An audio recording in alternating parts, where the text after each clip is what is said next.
Caitlin Clark, the Indiana Fever's sensational rookie, has always had an insatiable desire to be the best.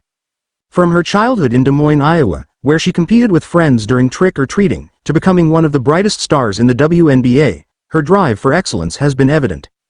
In Des Moines, kids were required to tell a joke to get candy during Halloween. Clark, even as a child, made it her mission to be the first at every door, delivering her jokes and securing the most candy. This early display of competitiveness foreshadowed the mindset that would shape her rise to stardom in basketball. Fast forward to 2024, and that same competitive spirit has driven Clark to a historic WNBA Rookie of the Year award, cementing her as one of the league's brightest young talents. She didn't just transition into the professional game, she dominated, from leading the league in assists, breaking a WNBA single-season assists record, to setting the rookie scoring record. Clark has etched her name in the league's history books. Her remarkable first season has now fueled an even larger conversation. Is Caitlin Clark already the best guard in the WNBA? Clark's competitive edge nature was visible long before she donned a Fever jersey. Whether it was excelling in school, playing soccer, or competing with her brothers in the backyard, Clark always pushed herself to the limit. That mentality extended to the basketball court, where she truly found her calling. During her college years at Iowa, she became a household name.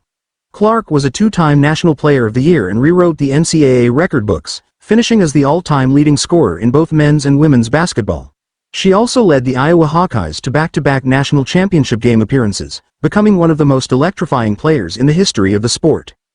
Rebecca Lobo, a former WNBA star and current ESPN analyst, was among the early believers in Clark's potential at the professional level.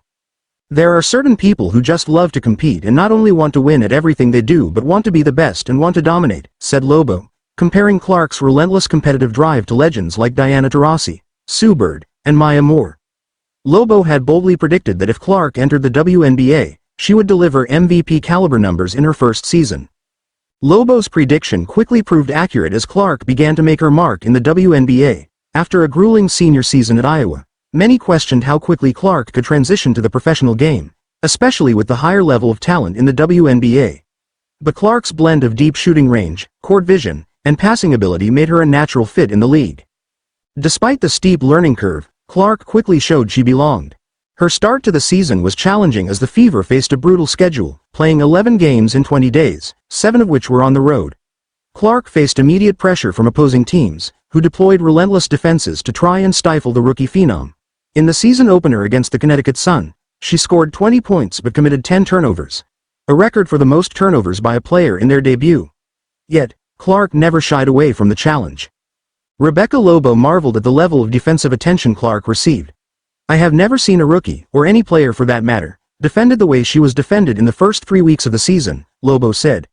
I've never seen a player get picked up full court when they don't even have the basketball in their hands.